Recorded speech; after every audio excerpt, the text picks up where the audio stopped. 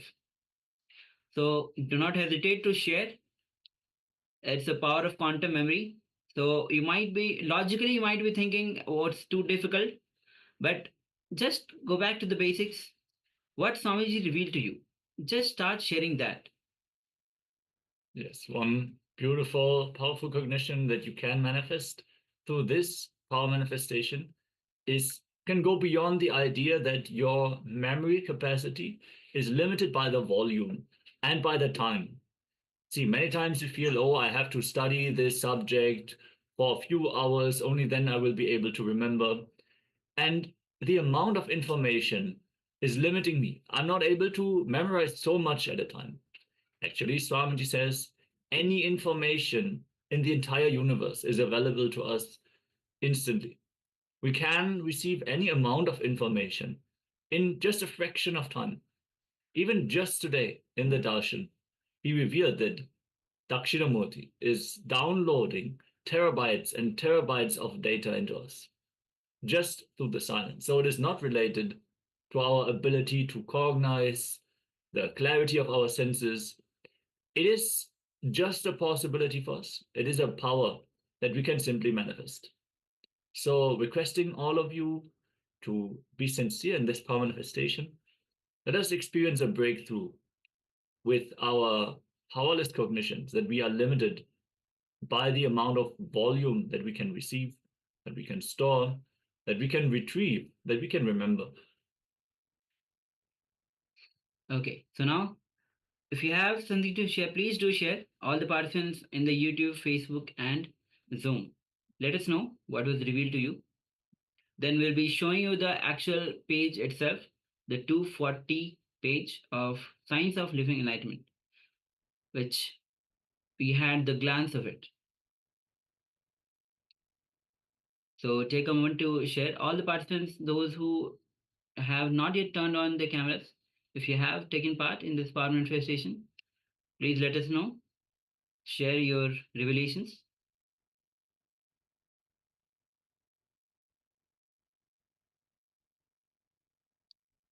Okay, so let's move to the verification. We'll be projecting the page 240 of Science of Living Enlightenment. Yes, we're projecting the page on screen. We'll also read it out to all of you.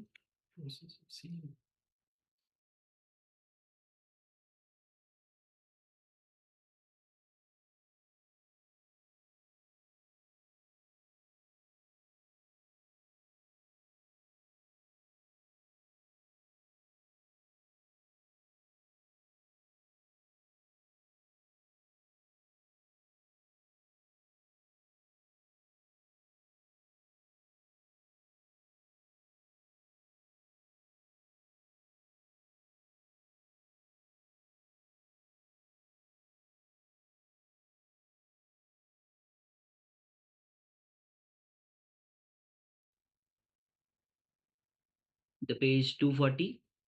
The title is The Tattvas, Nectar Pot of Spirituality. Losing confidence in you take away life itself from you. Please listen. Others lose confidence in you takes away the wealth of life from you. You losing confidence in you takes away life itself from you. How many of you are cognizing it? When you break the words you give to others, they lose confidence in you. When you break the words you give yourself, you lose confidence in you. If you do not honor the words you give to yourself again and again, then the habit of not honoring the words you give yourself becomes part of your muscle memory. Losing confidence over yourself becomes part of your muscle memory. Then that is why even your willpower cannot heal your body.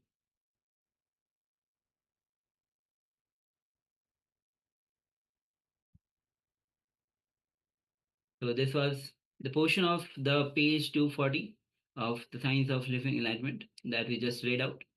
Yes, beautifully. Swamiji shares the importance of integrity, honoring the word that we give to ourselves and others, even all the way to the level of the physical body. Having integrity to the physical body, where our healing ability is directly related to the words that we give to ourselves and others, and the ferociousness with which we make it happen.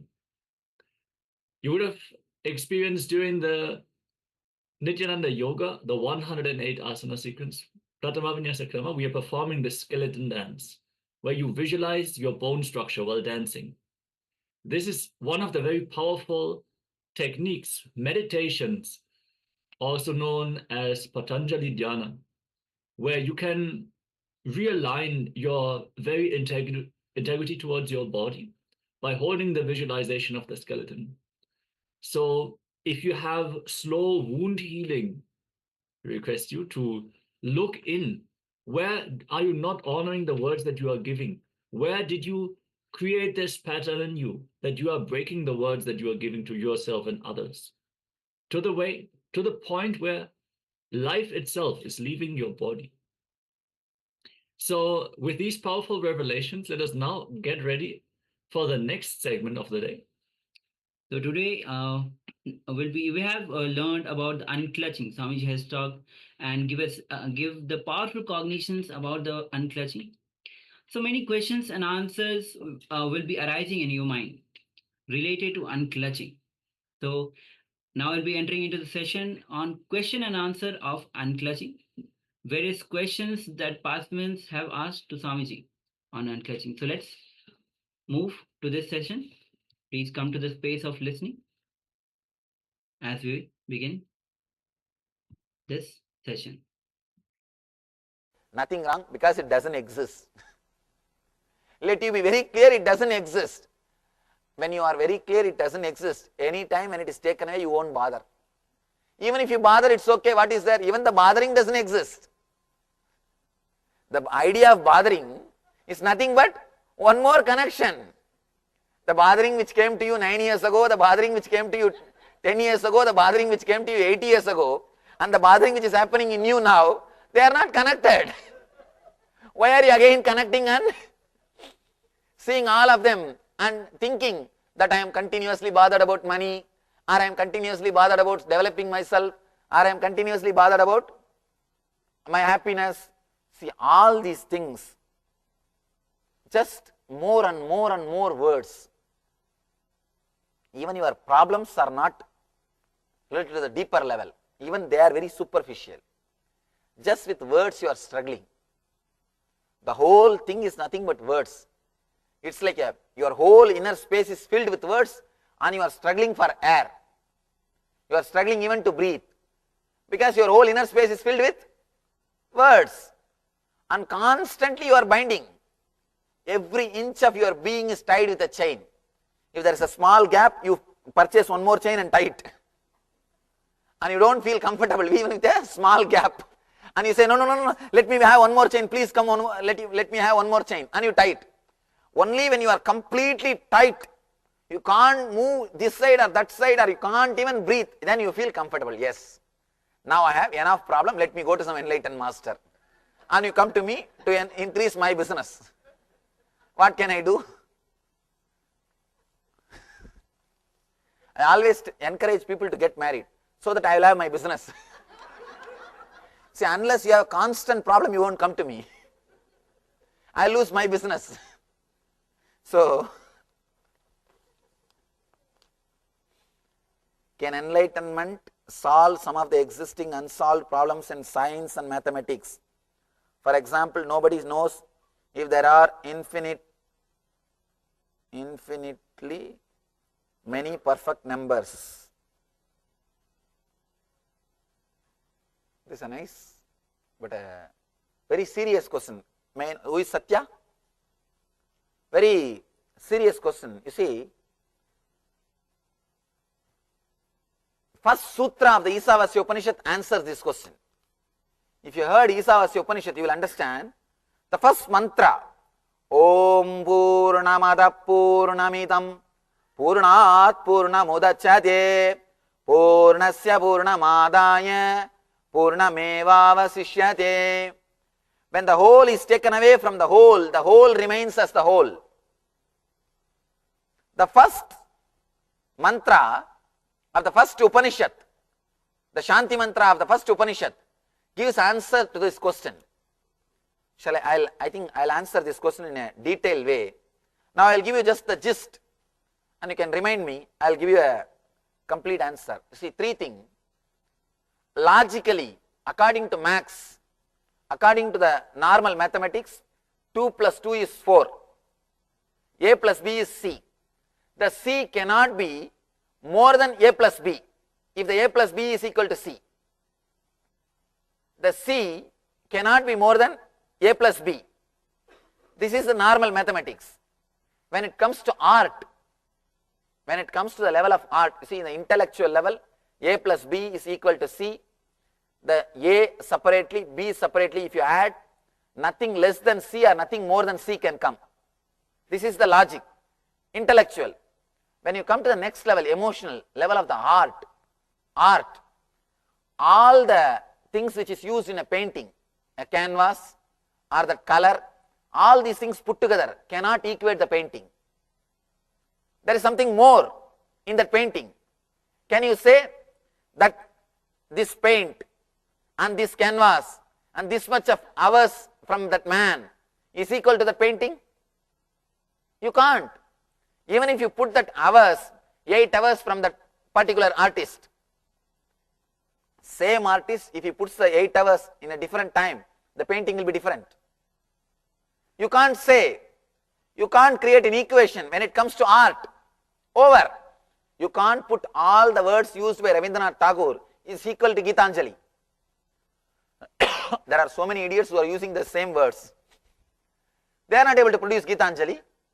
It means what? There is something more than logic exists in the level of art. In the level of art. And there is a third logic equivalent to being. In the logic of being. In that logic, the first logic, 2 plus 2 is 4. The second logic, 2 plus 2 is 4 plus something. When the canvas is separate, it is just canvas.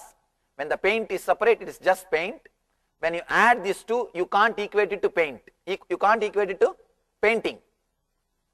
Painting is canvas plus paint plus something. It means what? 2 plus 2 is 4 plus something. This is a logic of art, logic of emotion. There is a third logic, spiritual logic, the logic of being. In that, 2 plus 2 is infinity. There is no 2 plus something. 2 plus 2 is infinity. When you add energy into energy, you can't say energy is 2 energy. You can't. There is something far more. And you can, one more thing, if you add master and disciple, 2 enlightened beings are appearing. How can it be? One enlightened being, master, plus a disciple, equivalent 2 enlightened beings. How can it be? So infinity is expressing itself in the same way of infinity. You can't say that same logic applies. I'll give you how the third logic, the logic of the energy or the spiritual logic, is described clearly in this mantra. The Purnamada Purnamidam Purnat Purnamudachyate Purnasya Purnamadaya Purnamevavasishyate. When the whole is removed from the whole remains as the whole. These are beautifully especially Shankara comments. Shankara's logic so sharp when he comments on that sutra, and after reading that sutra you don't need anything else. Any logic, any science, any mathematics you can shake if you know this single sutra. You can shake all mathematicians. can shake the whole logic. And he gives a beautiful commentary. It takes long time if I have to repeat the whole commentary and explain. Just understand this one concept. This art itself is enough to break the logic. Now 2 plus 2 is something, 4 plus something. You can't equate it. What is that? Your emotion or your being. You can name whatever it is. Same way you can equate the third logic also. The third logic, something more than what you can imagine happens. Something more than what you can imagine happens. You can't equate. Your logic stops working at particular level. The big problem is, in the West, they never looked beyond the logic. Science is the most superstitious thing on the planet Earth. They have too narrow views. The fellows are fanatical. Because, you see, the other day, one doctor came and he was discussing with me. And he was talking as if the spirituality is having a lot of superstitions. I told him, let you be very clear, science is having a lot more superstitious things than spirituality. At least the rishis don't have vested interests. If you are convinced about what I am saying, I have nothing to gain. I already got your money. I have nothing to gain. Whether you realize or not, it is no way directly related to me. Even if you don't attend my program, whatever I am speaking is there in my website. You can completely download all our books, all my meditation techniques are available in the website, including the meditation is for your book.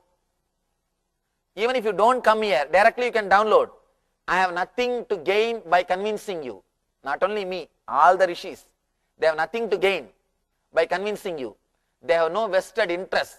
They are not associated with Vaishyas, people who are doing business. But today science is directly associated with Vaishyas who are doing business.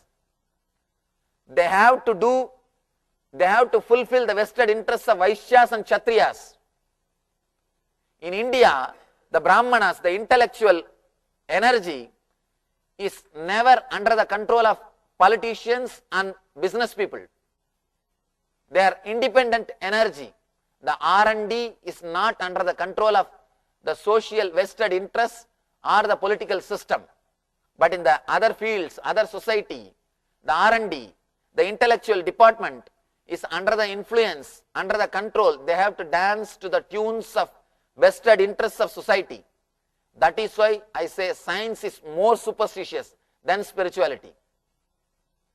There are a lot more. If you look into the science, you will understand. It is a lot more superstitious because it has to serve the vested interests of the people who are funding. In India, knowledge is free. We have liberated. Even today, anybody wants to study Vedanta or the Indian philosophy, you are given free food, stay and education in thousands of monasteries. Only in 5 cities of India, in Himalayas, 100,000 ashrams are there, where spiritual knowledge is given free of cost. Spiritual knowledge is given free of cost. This R&D is constantly going on. Independent of Vaishyas and Kshatriyas, means politicians and business people. Politicians and business people are no way able to influence. They can't influence this R&D of spirituality. It is independent. But with science, they are the people who dictate. Be very clear. Science has got vested interest to convince people. To convince the people who are funding them. Otherwise, how the research will happen? Who will fund the research? Who will fund the development? Let me be very clear. Science is much more superstitious than spirituality. There are infinitely many perfect numbers. So, and I will try to give you that Shankara's commentary, and if I find time even tomorrow, let us finish the subject, let us finish the meditations. If I find time, I will repeat the commentary and give you the translation. How step by step he takes you to the logic. The infinity is there. Anything taken out of the infinity doesn't disturb the infinity. The whole remains as whole. I feel good when I hear you to talk and could relate to my lifestyle. But once I leave you and go home, my life will ask me, what did Swamiji spoke about? My wife will ask me, What did Swamiji spoke about? I can't remember anything. Is this mean I am not ready for your teachings? Be very clear, you are ready for my teachings. If you are not able to remember the words, be very clear, you digested the essence. People who are trying to remember the words, people who are taking notes, be very clear, they are only preparing to repeat, not to digest. You are in a right space, nothing wrong. You don't have to bother to repeat. Just digest and enrich yourself. That's enough. There is no need to remember and give discourse to your wife, especially.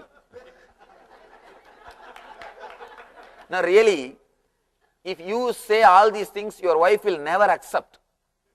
She will never come to me. Let me be very clear. I have this big problem. If the wife comes and gets attached with me, husband will never come to me. Actually, husband secretly they go to my website and see everything. They know that Swamiji is right, no problem about it. But wife can't be right, that is too much. Wife coming and telling me going to that Swami is too much. I can't do that, that is too much. Swamiji may be right, but not you. So if you really want to help your husband, never speak about me to him. Just tell him, let him go and see the website, let him read the books, just give him some books. Never give your interpretation, because he will not be in the mood to listen. Same way, if you are here, your wife is not here, never try to inspire her. Just tell her to see the website or give books. Never try to give your interpretation, and you will make her only move away from me by your interpretations. By your interpretations. Because she knows clearly that you are wrong, and he knows clearly you are, whatever you do is wrong. So do not try to help each other, at least in my case. So I have seen this is a common problem. These are all FAQs actually. Somebody asked me, Swamiji, how to make your wife spiritual? How to make her meditate? How to make her as a spiritual being? I told him, if I know the secret, why do you think I have become Swami? If I know the secret, do you think I would have become Swami? Nothing can be done about it. You can't do anything about it. This is honest truth, I am telling you. You can't do anything about it. Unless they decide, nothing can be done. And if at all I know the mantra, I would have made big ashram long before. Swamiji, what is God? What happens during enlightenment? Oh God. Who is the person who put this question? Oh. Whatever I say will be a lie. Let me be very clear. Whatever I say about God will be a lie, because I will be able to give only a partial. It's too big to be discussed. You can't discuss. It is too big word and loaded with meaning. Nothing can be done about it. I can tell only one thing. Be unclutched, you will experience God.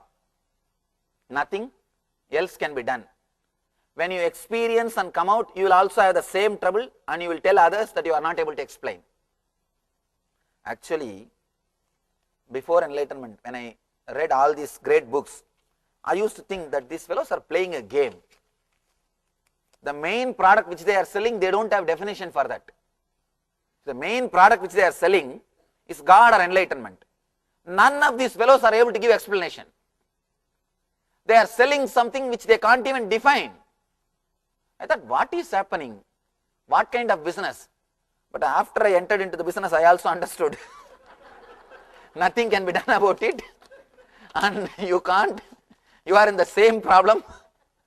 I can do one thing. I can put you in the same problem. I can put you in the same space where you will have same problem. Otherwise, you can't explain. And there is a, whatever I say, it will be only half truth. Half truth is much worse than a lie.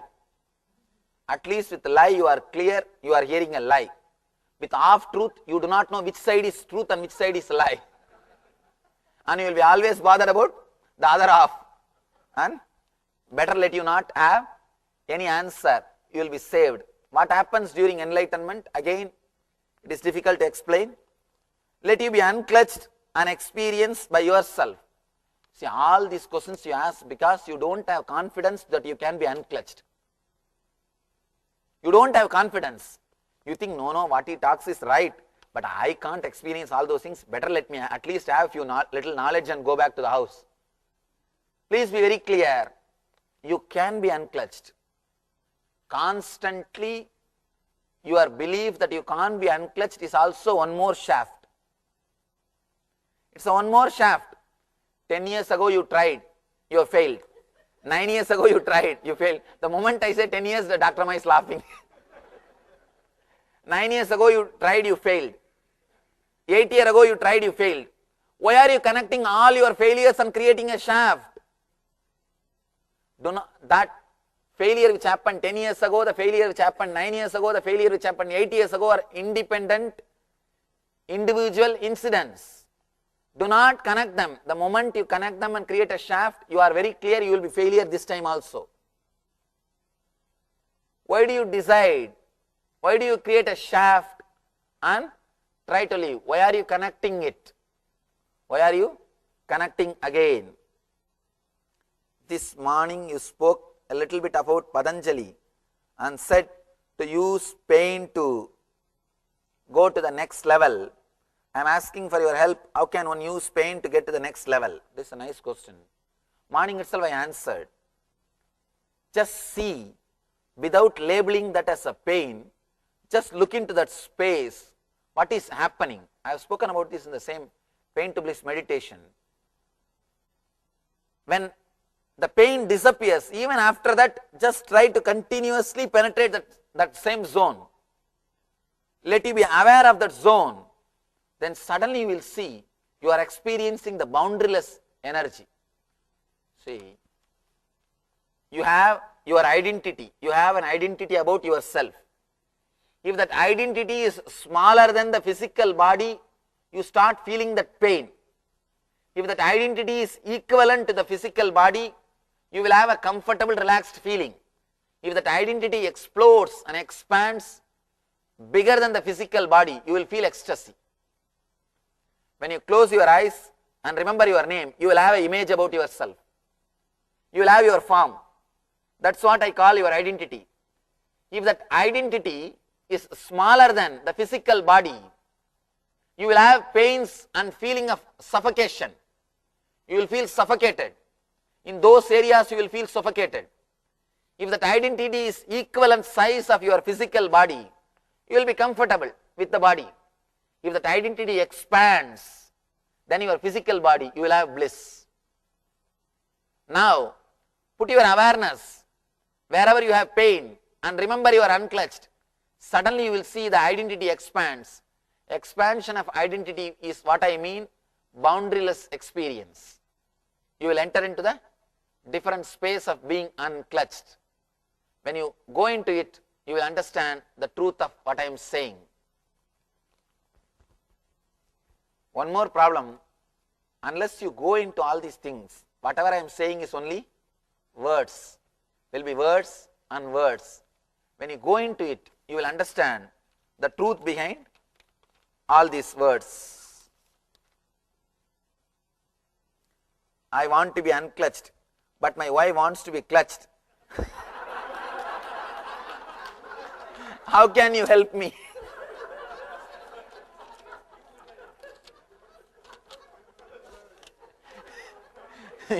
Now you have to choose between Swami and wife. What to do? See, one thing, here you have given a small bracket. Want to enjoy with good things in life. You think being unclutched means not enjoying the good things in the life? No, that is where you are missing.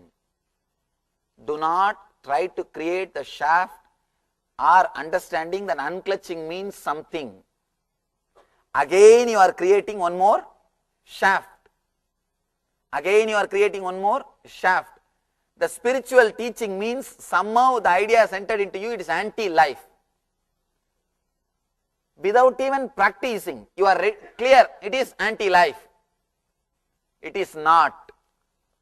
When you start living in that unclutched way, you will understand every moment your life is only enriched.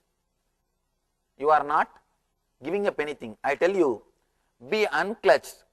You will see you are fulfilling not only your wife's imaginations, you are just overflowing much more than that. One more thing, only when you are unclutched, you will have so much of space, you will be able to accommodate all her fantasies. You will be able to accommodate her being. You will have tremendous compassion for her. You will not feel suffocated by her. The only way to escape from wife is be unclutched.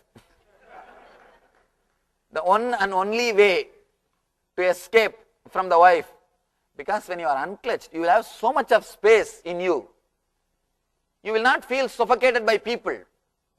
You will not feel suffocated by the expectations of somebody. You will have such a big space, not only you will be able to fulfill, you will have tremendous compassion. You know where they are suffering. See, when you know somebody is suffering at some point, you will not have violence. Only when you don't understand where he is suffering, he or she is suffering, you will have violence. Intelligence and compassion is one and the same. When you have intelligence where that person is suffering, you won't have violence. You will be able to accommodate that person in your inner space. You will have a different quality of your life, I tell you. Only when you relax, only when you unclutch yourself, you will understand. When you are unclutched, you will not get irritated. You will not be moved. That person may get irritated. You will not get irritated. Your very energy will be totally different. If the shaft is created by our mind, an identity, what is the purpose of mind or identity? Only you have to know the purpose. How will I know? Only you will know the purpose of the mind or identity. What you think you want to achieve in the world, that is the purpose. If you want to become a doctor, doctor. If you want to become a lawyer, lawyer. If you want to do something, that is the purpose of your identity. But the problem is, it is you who is creating.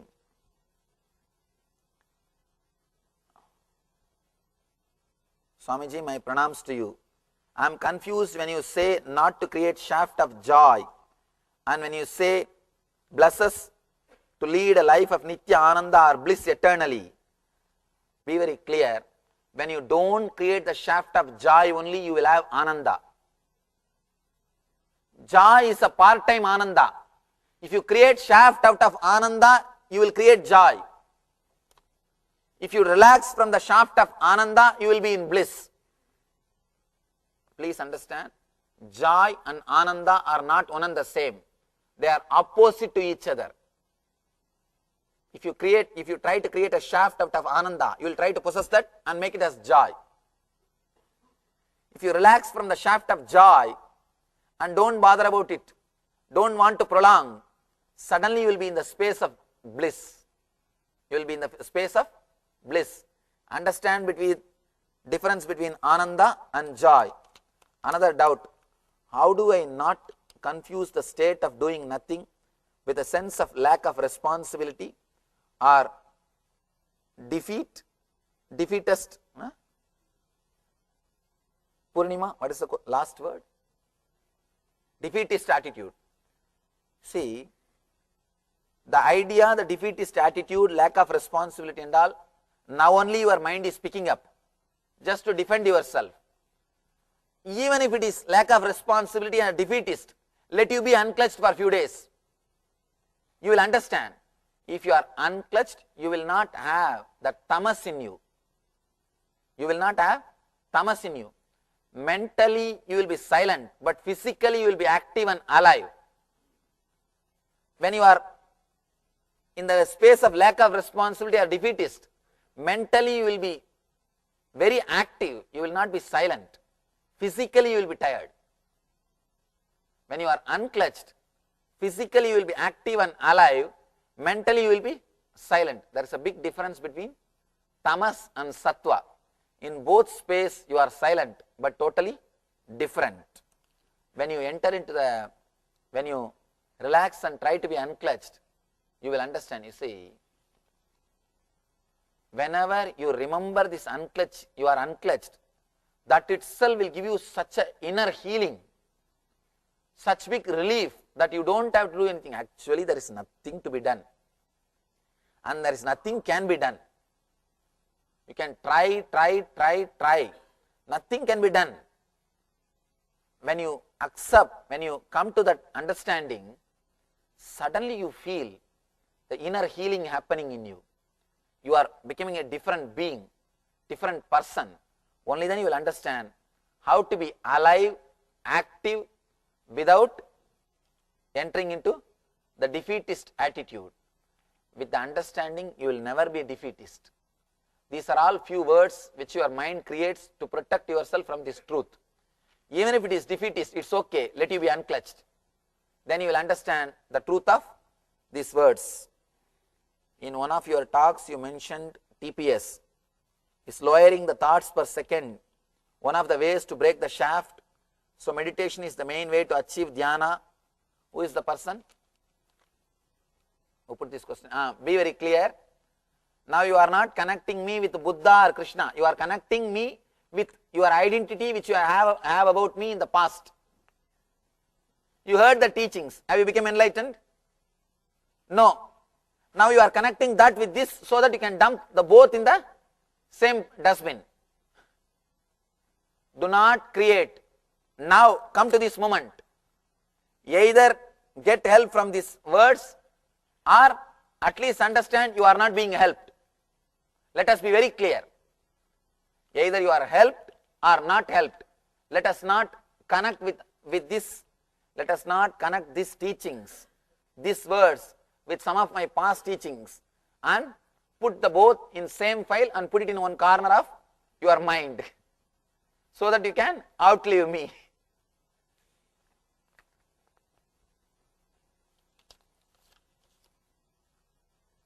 Outsourcing joke. An American outsourced his job to an Indian IT by paying 30% of his salary and instructed his outsourced employee to do new mistakes so he can preserve his job. Who is the person? Yes. Anyhow, new mistakes so that he can preserve his job. When a person feels that they are not their body and can thank their body for letting them use it, what is this when you thank your body for transporting you? Really you will feel grateful to the body and you will feel completely comfortable with your body. Who wrote this question? This question? First intelligent question. In this whole series, first intelligent question. I think you really understood. You have done the first session. If you really do the first session, you will come to this experience. You will feel completely comfortable and grateful to the body. If you have not felt the gratitude towards the body, you have not done the first session. Be very clear. Still you carry the irritation in you. When you feel so blissful in the body, inside the body, you will feel so happy, so homely with this whole system, you won't feel lonely at all in your life. Constantly you will be feeling homely. You won't feel lonely. Feeling of loneliness or feeling of need for the other person will have, you will have that feeling for the need. You will feel the need for the other person only when you are not comfortable with your body.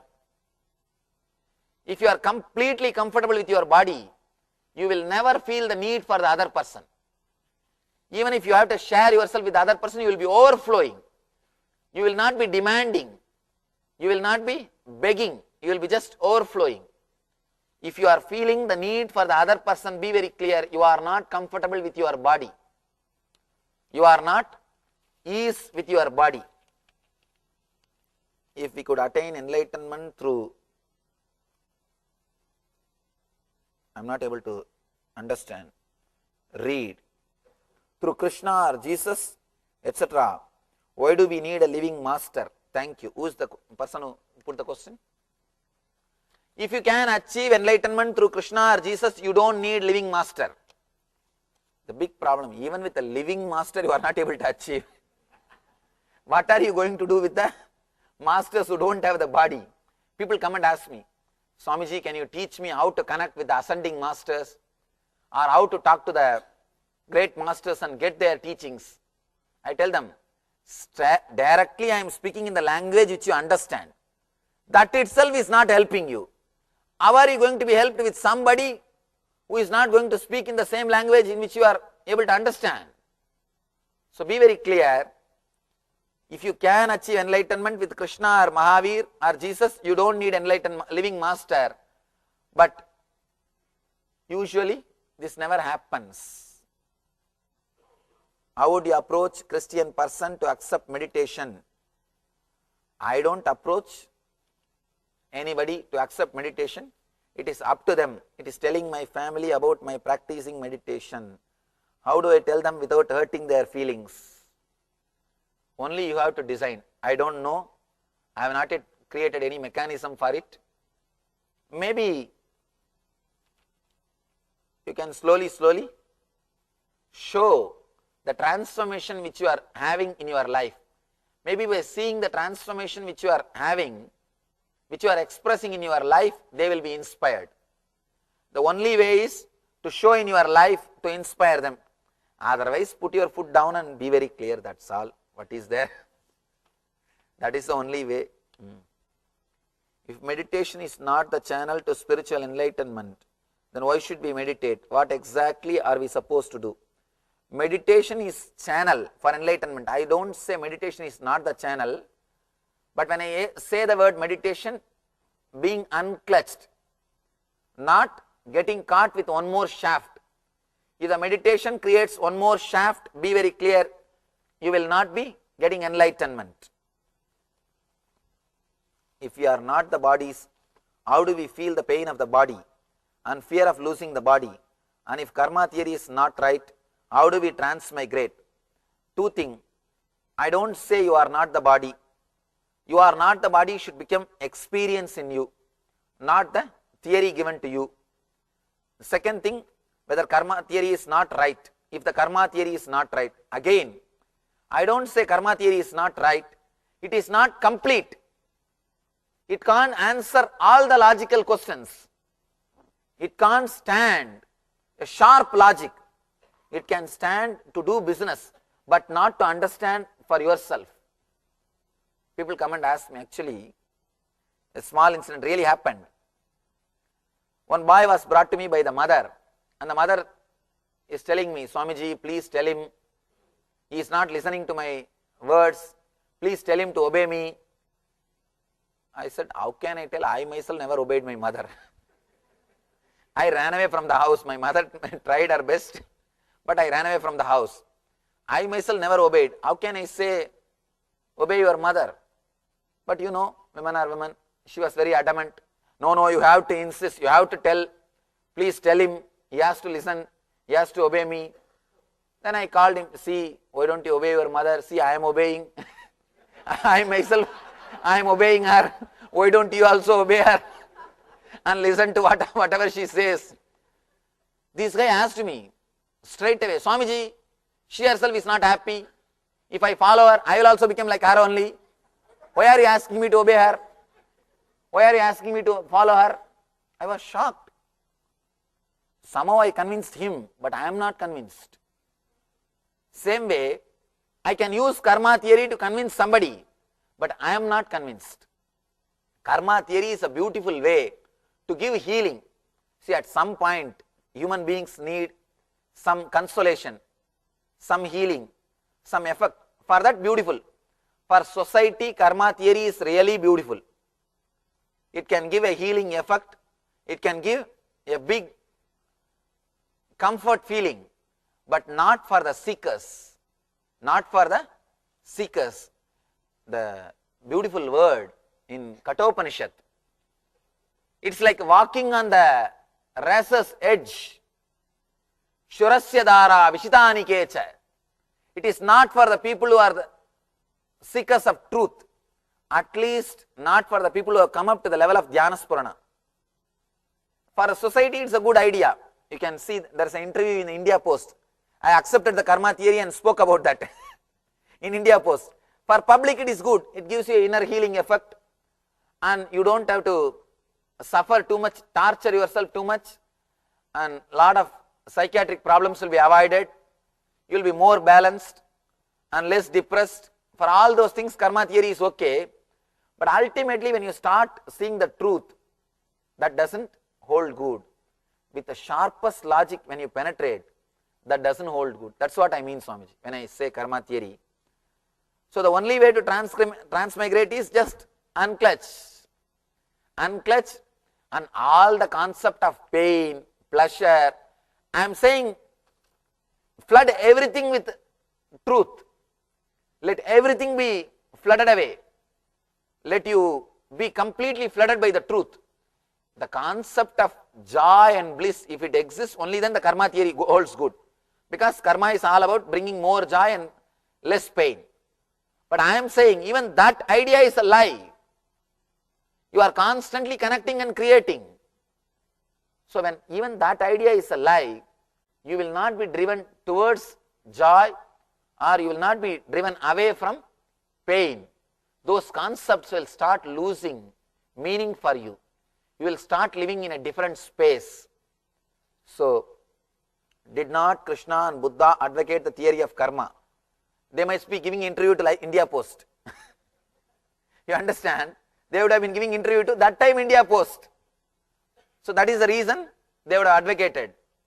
So, one more thing, when I speak to the public, the truth has to be told in a different way.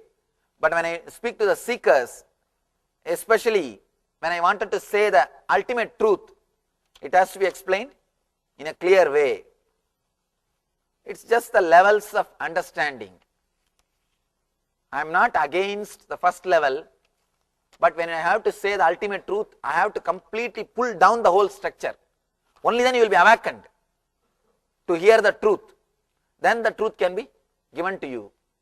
If it is so, can laziness be root cause of bringing 6 doshas in life? Kama, Krodha, and oh God.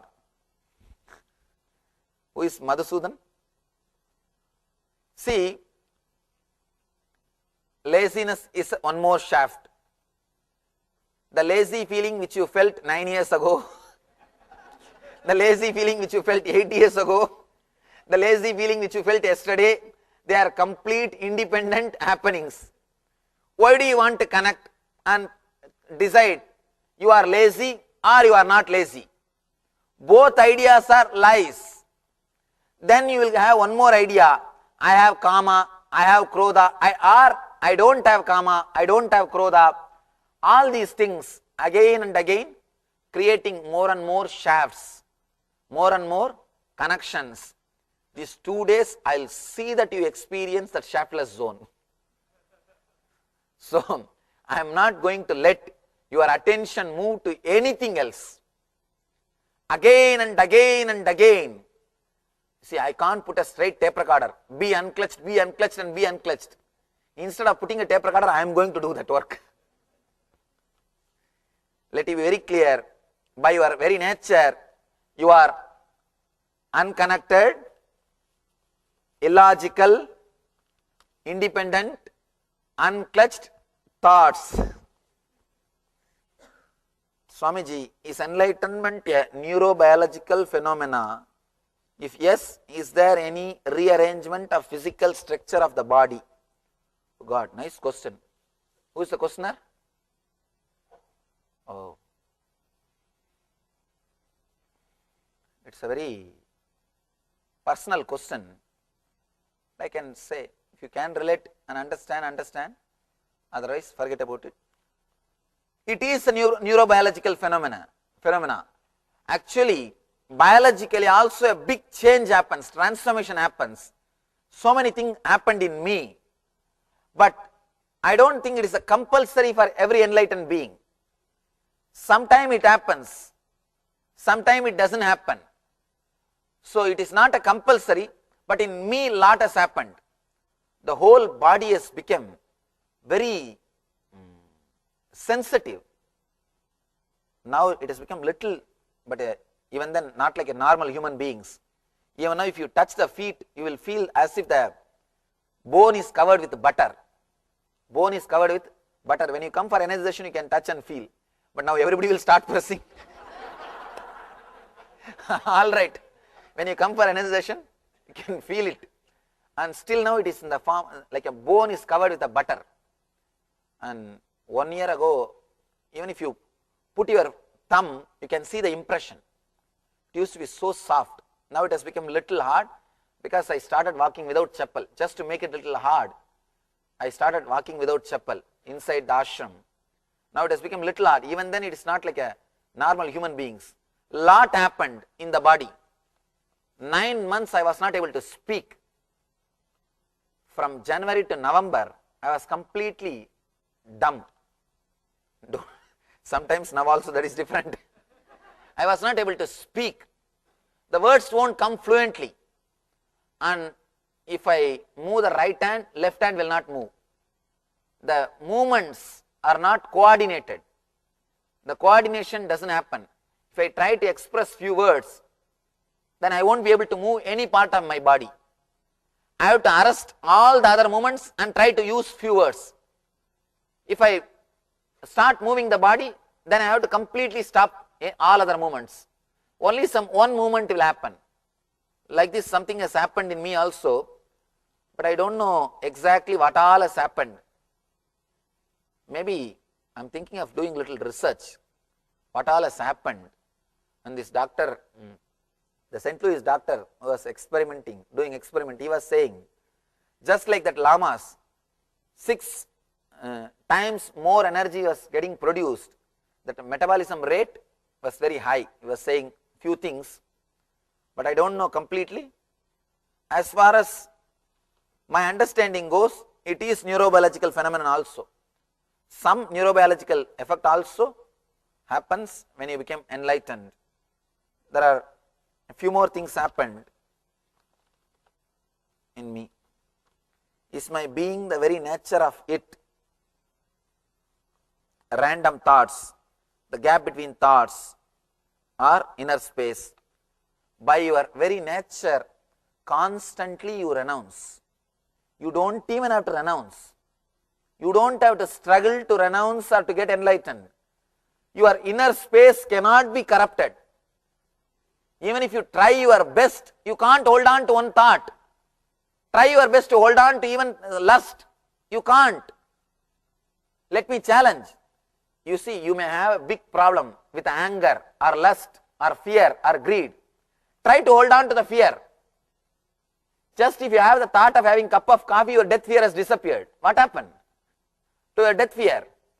Your death fear can be replaced just by a thought of cup of coffee. The moment you started thinking to have a cup of coffee, means the death fear has disappeared. Unless that moves and gives place, the cup of coffee thought cannot happen. Means what? Your death fear and the desire to have a cup of coffee is equal. This can replace that. Means its value is that much only. It has got only that much value. But mentally you create a chain. No, no, no. Again and again I am having death fear. Again and again you have the thought of having coffee also. But you don't give importance to it. You don't pluck that thoughts and create a shaft. 9 years ago you were thought to have a cup of coffee. 10 years ago you were thought to have a cup of coffee. 8 years ago you were thought to have a cup of coffee. You don't connect all these things and create, oh, having cup of coffee is a big problem in me. You are not doing that.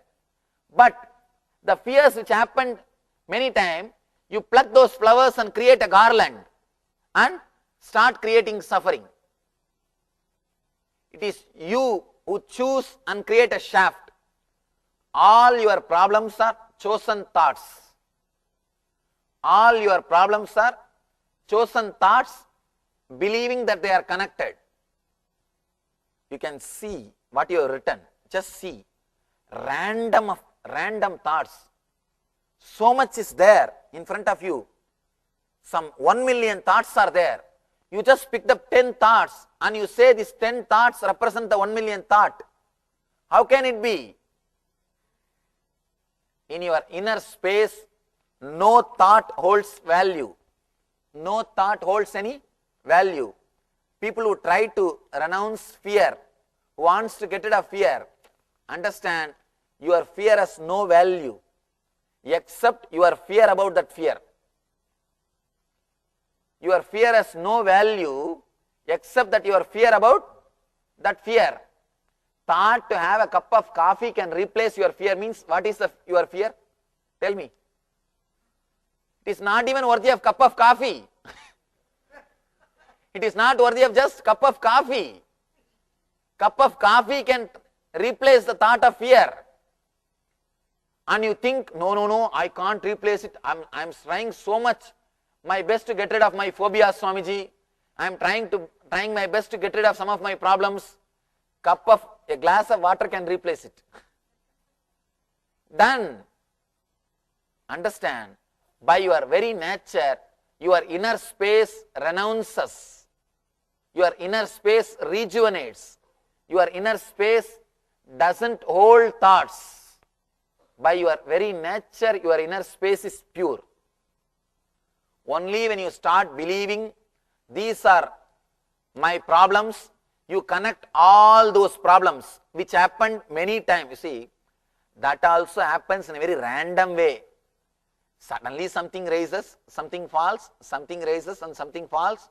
But when it raises, you pick up, no, don't leave, come. And you connect all those thoughts and create an idea, you have fear. All your phobias can be addressed with this single truth. People come to me with some allergy or some fear. If they are allergic to green chili, I tell them first to bring that same green chili. I'll just tell them, now eat in front of me. Please be very clear. At least 1,000 allergies I have healed in last 3 years. I am honest. At least 1,000 allergies I have healed. Nothing. Give them the courage to be unclutched. Look into that moment. In a single session, at least I have healed 1,000 allergies. Just recently in Hyderabad, one guy, 25 years of dal allergy. Even if he eats 1 spoon of dal, his whole body will start swelling. Huh? Bring the dal. Tomorrow I will show you. No, it's nothing.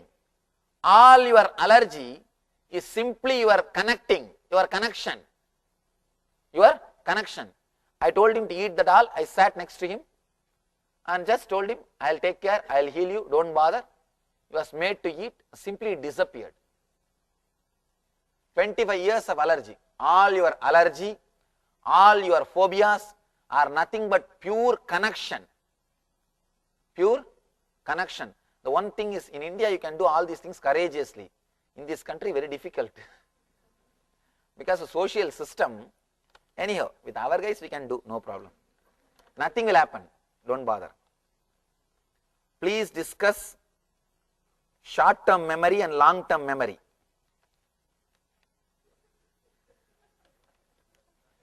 BULLSHIT, COWSHIT, that's all.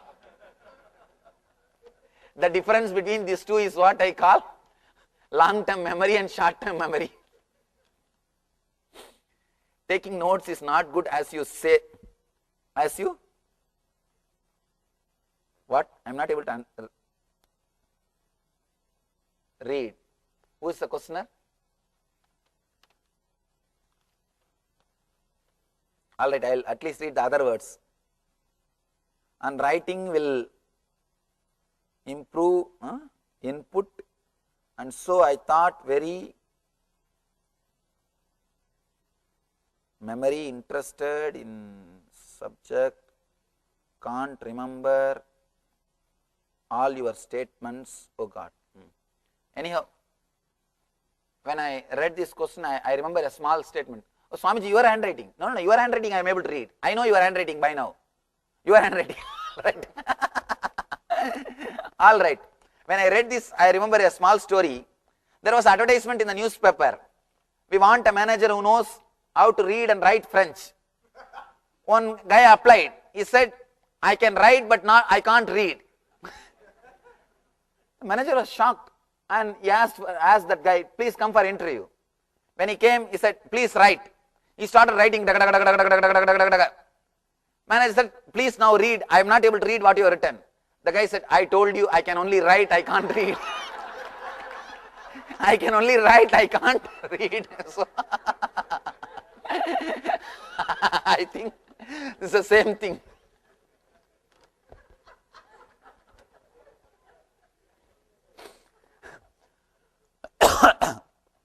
One guy was searching all over his house. Where is my prescription? Where is my prescription? Wife said, prescription? No, that yellow slip, yellow slip. Today morning I went and did my shopping with that slip. Now your daughter is playing piano with that slip. Same prescription slip. Somebody uses to go for shopping. The other person uses for playing piano. You have not understood. All right. You missed the story. That is that same prescription from the doctor. It is used for as a music notes for piano and medicine. Doctor is not laughing because it is related to our business. Anyhow, let me answer this question. You see, you don't have to remember all the statements which I am uttering. You have to remember the truth behind the statement. This moment, understand you are unclutched and solve all your problems this moment with the truth. See, when you solve all your problems with this moment, when you feel that freedom and inner healing, this very healing has got so much of power. Again and again you will be made to remember the truth. Unless the truth gives you the result, freedom this moment, it is not worth remembering. If it helps you in this moment, you will not be able to forget it. You will not be able to forget it. If it is not helping you this moment, please do not carry in your head. It's unnecessary luggage, garbage. So that is the reason I tell you, let you have the effect this moment. Let you understand, either you must be able to accept that you are unclutched or struggle with that you are not able to accept. It's okay. Let you start working this moment. If you carry in your notebook, your mind will say, no, when I go back I can read and try to practice. You will never do. I have always seen people taking notes and they will put it in their almirah, cupboard. After 5 years when they move their house or clean their house, when you are packing, your son will bring that notes and ask you, Baba, what to do? Dada, what to do with his notes? Oh, that Bangalore Swami came, na? You will dust that and that time I have taken, put it in dustbin. Put it in dustbin. So all notes goes to dustbin only. That is the reason. Why do you spend so much of time to put it in the dustbin? Then better put the empty paper in the dustbin. Let you carry inside your being as an understanding. We see 8-9-year-old kids getting diseases like cancer. No kid develops shafts at such an early age. No, never think. That's why I was telling you. I can't even say you are developing a shaft at that when the time you start thinking. Sometime you bring shaft. You bring shaft. Your body itself is made out of memories. Memory means you create shafts and bring shafts. So be very clear. You can't say when you start creating the shaft. When you start creating the shaft, all the questions are over? No more questions. That is nice. Everybody has understood whatever I am saying. All right, now at least share your understandings. Let me see how deep it has gone. Yes. I just wanted to get another definition of unclutched. In other words, thought comes up, you're just not hanging on to the thought, it just bubbles up, just watch them go, let them go. Even if you try to hold, you will not stay. You won't be able to stay. You will be just disappearing, and just let him disappear. Relax. Over. That's all. At some point, some thoughts will raise and make your body follow it. You will not even have the problem you don't even have to think whether you have to follow or you have to stop. Simply you will be following. Then let it happen. But the moment you come, as much as you can, try to be unclutched. Beyond your power, simply your body will be lifted and moved by some thoughts. Let it happen.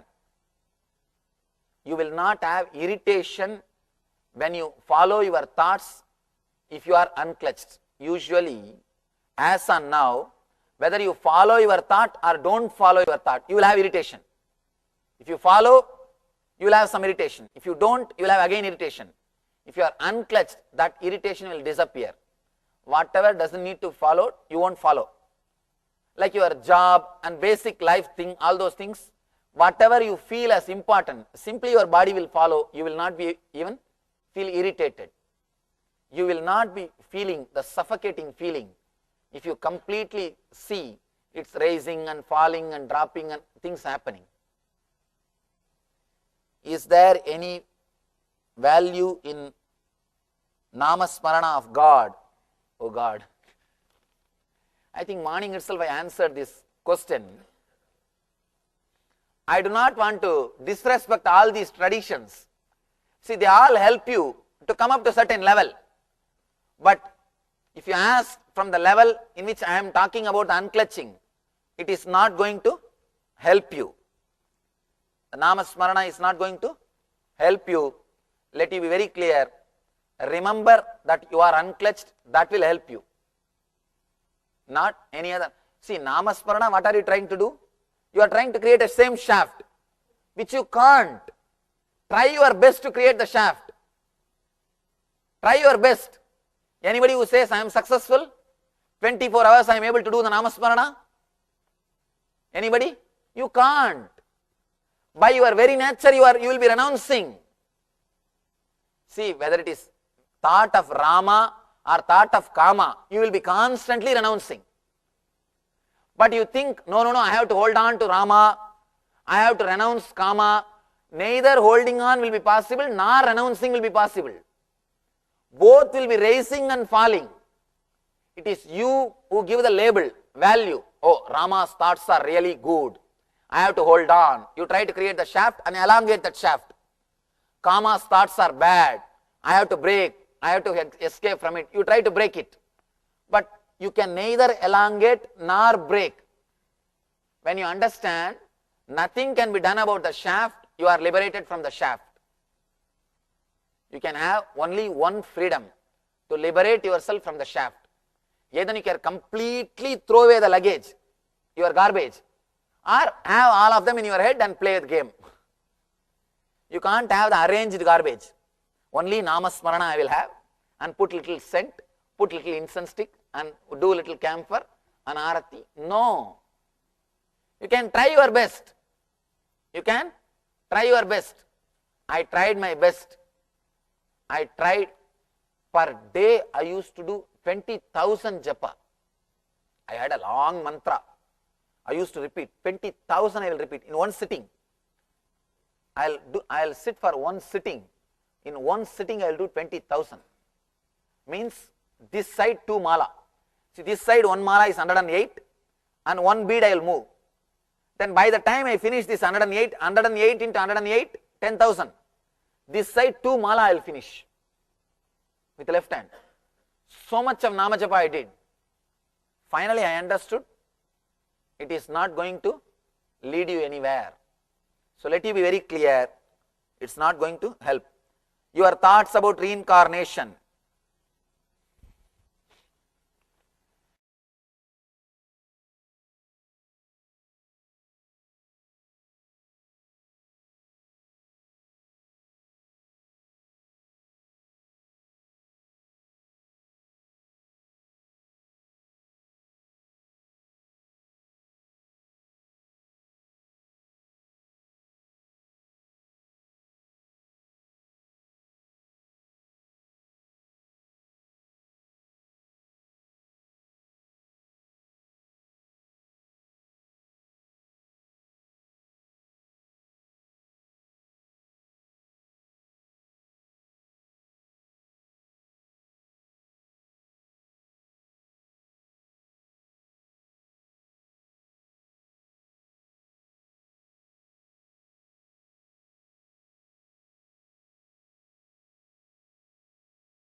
bless you all.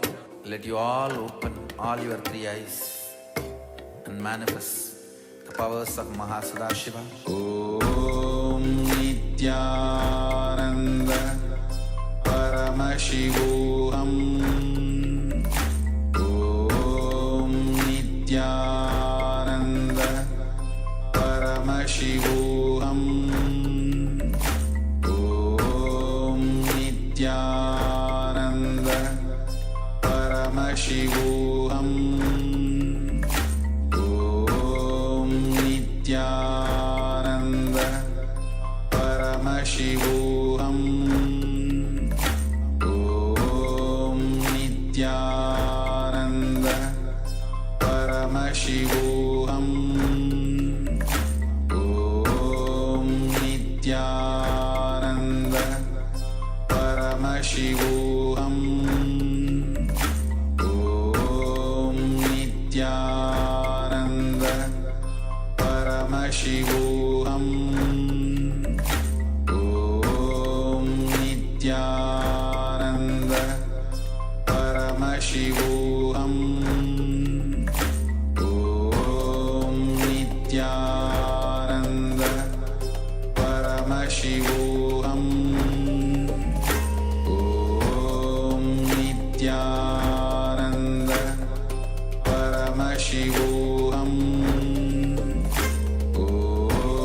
Nityananda Paramashivoham. Om Nityananda Paramashivoham. Om Nityananda Paramashivoham. Om Nityananda Paramashivoham. Om Nityananda Paramashivoham. Om Nityananda Paramashivoham. Om Nityananda Paramashivoham. Om. Yes, Dhyanamagam. After this beautiful sharing, beautiful Q&A session, we're going to get ready for the final power manifestation session of the day. We have one question in the chat by Ma Lee Sisa. Does it matter? And count what I'm thinking. Do you have a specific thing you want to ask, Ma, or is this a general question? So if you have any questions, if you have any powerful cognitions also about the video that we just watched, feel free to share it in the chat. We would be happy to attend. And we'll get ready for the power of quantum memory. We've been manifesting multiple rounds today. This is one of the beautiful powers where we can really go beyond our ideas of what is possible for us. Because our memory is such a limiting factor. It can be such a limiting factor if we have incompletions with our memory power. So many times we feel in the old age, we won't be able to remember anymore. We come out of school and we feel 5 years later, we won't be able to remember what we learned in school. So many of you would have experienced this, that the subjects you learned, you practiced, you studied, they are not available to you anymore. What we remember are like the sweet and bittersweet memories we had in school. We remember the teachers, we remember the co-students, but we don't remember the subjects anymore. So what is it that is limiting our memory capacity?